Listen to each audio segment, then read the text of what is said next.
మీ ఎలాంటి వ్యాపార ప్రకటనలకైనా వెంటనే మా ఛానల్ సంప్రదించండి. ప్రస్తుతం మనతో పాటు ప్రముఖ ఆధ్యాత్మికవేత్త, ఆస్ట్రాలజర్ దత్తాత్రేయ గణపతోపాసకులు మురళీధర్ శర్మ గారు ఉన్నారు. మిథున రాశి వాళ్ళకి జనవరి మాసం ఎలా ఉండబోతుందో గురువుగారిని అడిగి తెలుసుకుందాం. నమస్కారం గురుగారు. మహాదేవ శ్రీమాత్రే నమః. జనవరి మాసం 2026 కొత్త సంవత్సరంలో మొదటి నెల మిథున రాశి వాళ్ళకి ఈ నెల ఎటువంటి అదృష్టాన్ని తీసుకురాబోతుంది, ఎటువంటి జాగ్రత్తలు తీసుకోవాలి ఈ నెల? తప్పకుండా అబ్బా. మిథున రాశి వారు అంటే నేను ఎప్పటికప్పుడు చెప్తూ ఉంటా, డబల్ స్మార్ట్. అంటే చాలా న్యాక్, తెలివితేటలు అద్భుతంగా, ఎవరితో ఎట్లా ఉండాలి, మాట పొదుపు అనే విధంగా కానీ,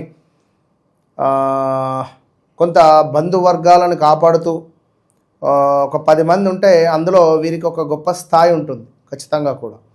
సో అలాంటి సందర్భాలు కానీ ఇలాంటివి ఎన్నెన్నో కూడా వీరు చూసినటువంటి దాఖలాలు ఉంటాయి. మొత్తం మీద మిథున రాశి వారికి ఈ 2026 జనవరి నెలలో రాబోయే ఆంగ్ల సంవత్సర శుభ ఆశీస్సులు, అదేవిధంగా సంక్రాంతి శుభాకాంక్షలతో, మరి జనవరి నెల అంటేనే మిథున రాశి వారికి కొంత ఇబ్బంది కలిగించే సందర్భాలు ఉంటాయి ఖచ్చితంగా కూడా.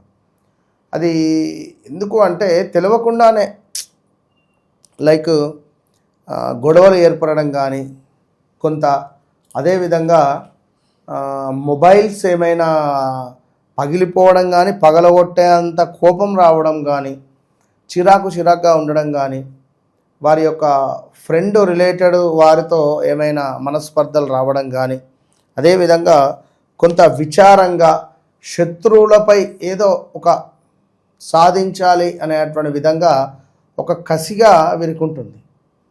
సో మరి మనకు ఈ యొక్క మిథునము అంటేనే వీరు ఒక్కరే అయినప్పటికీ కూడా 2-3 వర్క్స్ చేసుకునేటువంటి తెలివితేటలు ఉంటాయి. వీరి కష్టమే వీరికి పెట్టుబడి.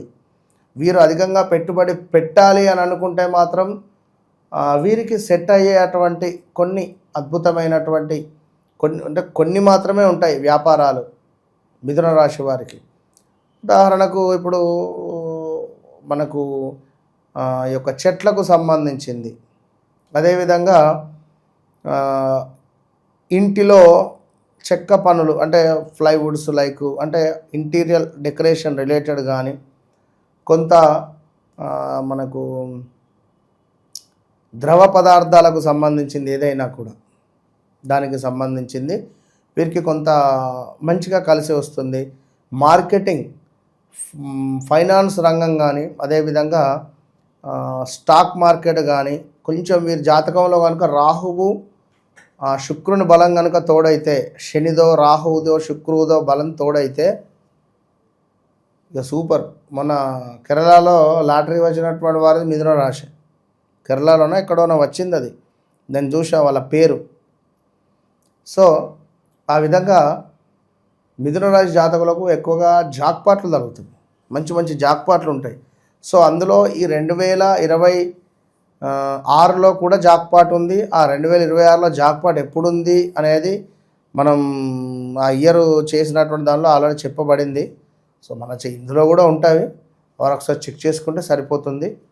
సో ఓవరాల్గా 2026 జనవరి నెలలో మాత్రము మిథున రాశి వారు కొంత జాగ్రత్తగా ఉండాలి. ఎందుకు అంటే ఇంట్లో పెద్దవారికి ఆరోగ్య సమస్యలు వచ్చే పరిస్థితి ఉంటుంది.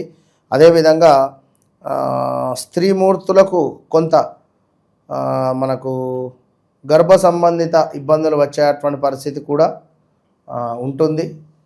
సో ఓవరాల్గా ఎవరైతే ఈ యొక్క మిథున రాశి వారు ఉన్నారో సీక్రెట్ విషయాలు బట్టబయలయ్యే పరిస్థితి ఉంటుంది వీరికి కూడా. అంటే ఎట్లా అంటే నలుగురు కలిసి బిజినెస్ చేస్తున్నారు, ఇందులో ఎవరైనా ఒకరు మిథున రాశి జాతకులు ఉన్నట్టయితే ఈ ముగ్గురికి తెలియకుండా చేసినటువంటి ఆ డీలింగ్స్ కానీ, డబ్బులకు సంబంధించింది కమిషన్ మాకు ఇవ్వలేదని కానీ, లేదా పర్సంటేజ్ మాకు చెప్పలేదని కానీ, ఇలాంటి కొన్ని విషయాల పట్ల కొంత ఆందోళన కలిగించేటువంటి సందర్భాలు ఉంటాయి. మిథున రాశి వారి ఇంట్లో కులాంతర వివాహాలు జరిగేటువంటి పరిస్థితి ఉంటుంది, చెప్పలేం ఏది జరిగినా. సో అలాంటి సిచ్యువేషన్స్ కానీ, అలాంటి విషయాలు కానీ చర్చించే పరిస్థితి అయితే ఉన్నది. సో అదేవిధంగా ఎవరైతే మిథున రాశి వారు ఉన్నారో ఇనుము రిలేటెడ్ వీరికి బాగా కలిసి వస్తుంది. ఇనుము రిలేటెడ్ వీరికి చాలా బాగా కలిసి వస్తుంది. సో అదేవిధంగా ఈ యొక్క మనకు మిథున రాశి వారికి భార్యాభర్తలలో కొంత కలత్ర సమస్యలు వచ్చే పరిస్థితి ఉంది, గొడవలు ఏర్పడే పరిస్థితి ఉన్నది. అభిప్రాయ భేదాలు అంటే భార్య భర్తే అని కాదు, ఇప్పుడు బిజినెస్లో ఇద్దరు కలిపి బిజినెస్ చేస్తున్నారు. అటు ఒక వ్యక్తికి ఇటొక వ్యక్తికి ఇద్దరికి కూడా పరస్పరము వాదనలు ఉండడం కానీ గొడవలు ఏర్పడేటువంటి సందర్భాలు మనకు కనపడుతున్నాయి. సంతానానికి సంబంధించి ఏదో ఒక తెలియని బాధ, రే పిల్లాడు ఇట్లా అయిపోయాడేంటి, ఇప్పుడు చెప్పిన మాట వింటలేడేంటి, రే పిల్లోనికి ఇట్లా జరిగింది ఏంటి, ఇలాంటి సంతాన బాధ ఏదో ఒకటి ఉండబోతున్నది. అదేవిధంగా కొంత నిరుత్సాహంతో మొదలు కాబోతున్నది 2026 మొదటి జనవరి నెల. సో ప్రయాణాలలో కొంత నష్టము వాటిల్లే పరిస్థితి ఉంటుంది, ప్రయాణాలలో కొంత నష్టము వాటిల్లేటువంటి పరిస్థితి ఉంటుంది. సో చాలా జాగ్రత్త ప్రయాణం చేసేటప్పుడు మిథున రాశి వారు. అదేవిధంగా అనారోగ్య సమస్యలు కూడా ఉన్నవి, అవి అసిడిటీ కావచ్చును, స్టమక్ రిలేటెడ్ కావచ్చును, లేదా మనకు ఫుడ్ రిలేటెడ్ కావచ్చును. ఇలాంటివి కొన్ని జరిగేటువంటి సందర్భాలు అయితే ఏర్పడుతున్నాయి. సో చాలా జాగ్రత్తగా ఉండాలి ఈ యొక్క మనకు మిథున రాశి వారు. అదేవిధంగా ఇంకను చూసుకున్నట్టయితే మిథున రాశి వారికి స్థాన చలనం ఉన్నది, ఉద్యోగ భ్రష్టత ఉన్నది, పదవిహీనత ఉన్నది. ఎవరైనా పదవిలో ఉండేటువంటి వారు తప్పు చేస్తే దొరికిపోవడము కానీ, లేదా ఏవైనా అవకతవకలు కానీ, పై అధికారుల నుండి చివాట్లు కానీ, లేదా మనకు ఆ పదవి నుంచి వీరిని తొలగించేటువంటి సందర్భాలు కూడా ఉంటాయి. చెప్పలేం ఏం జరిగేది. ఇంకా చూసుకున్నట్టయితే స్త్రీ మూలక ఒక పెద్ద బాంబు మీ జీవితంలో పేలనుంది, చాలా జాగ్రత్త. ఇంకను చూసుకున్నట్టయితే అధికంగా ఆదాయానికి మించినటువంటి ఖర్చు కనబడుతుంది మిథున రాశి వారికి. ఆదాయానికి మించినటువంటి ఖర్చు, అధికంగా డబ్బు ఖర్చు అవ్వడము, బంధువులకు సంబంధించినటువంటి వార్తలు కొంత మిమ్మల్ని కలతపెట్టే పరిస్థితి ఉంటుంది. అదేవిధంగా స్థాన భ్రంశము, ఉంటున్నటువంటి ప్లేస్ ఖచ్చితంగా చేంజ్ చేసేటువంటి పరిస్థితి గోచరిస్తున్నది. ధన నాశనము, ధనము ఏదో రకంగా ఖర్చు అయ్యేటువంటి పరిస్థితులు గోచరిస్తున్నాయి. చాలా జాగ్రత్తగా ఉండాలి ఈ యొక్క మిథున రాశి వారు. అదేవిధంగా కొంత ఉద్యోగాలలో వ్యాపారాలలో మార్పిడి ఏర్పడే పరిస్థితి ఉంటుంది. అనూహ్యమైనటువంటి ఆపదలు, రాజశిక్ష అంటే పై అధికారుల నుండి కొంత మనకు కావాలి అని చెప్పి పై అధికారుల నుండి కొంత ఏదో తెలియని ఇబ్బందులు మనకు రాబోతున్నాయి. సో అదేవిధంగా దొంగలకు సంబంధించినటువంటి భయము, చోర భయము, మీరు పనిచేసే అంటే మొన్న ఏమైందంటే ఇదే మన మకర రాశి వారికి సంబంధించి వారి యొక్క టెంట్ హౌస్లో దొంగలు పడి కొన్ని సామాన్లు ఎత్తుకొని పోయినట్టు విన్నారా. సో అంటే టెంట్ హౌస్లో సామాన్లు ఎత్తుకొని పోయారంటే ఇక నాకు గురుగారు మీరు చెప్పారు దొంగతనం అవుతుంది అని చెప్పి, మాకేం దొంగతనం అవుతుంది, బంగారమే లేదనుకున్నాం. కానీ నా బతికే జీవనాధారమే టెంట్ హౌస్, నా టెంట్ హౌస్లో సామాన్లు దొంగలు ఎత్తుకొని పోయారని అట్లా ఉంటాయి కొన్ని. సో అదేవిధంగా ఇంకా నువ్వు చూసుకున్నట్టయితే ఈ యొక్క మిథున రాశి వారికి అనూహ్య అవరోధాలు, అగ్ని భయము, కోపము అధికంగా పెరిగే సందర్భాలు అయితే కనబడుతున్నాయి. కోపాన్ని తక్కువ చేసుకోండి. మనము తన కోపమే తనకు శత్రువు అనేది చిన్నతనం నుండి మనం చదువుకొని ఉన్నాం. సో తన కోపమే తనకు శత్రువు అన్నప్పుడు మనం ఎందుకు దాన్ని టచ్ చేసుడు, మన శత్రువును కావాలని మనం మాట్లాడతామా?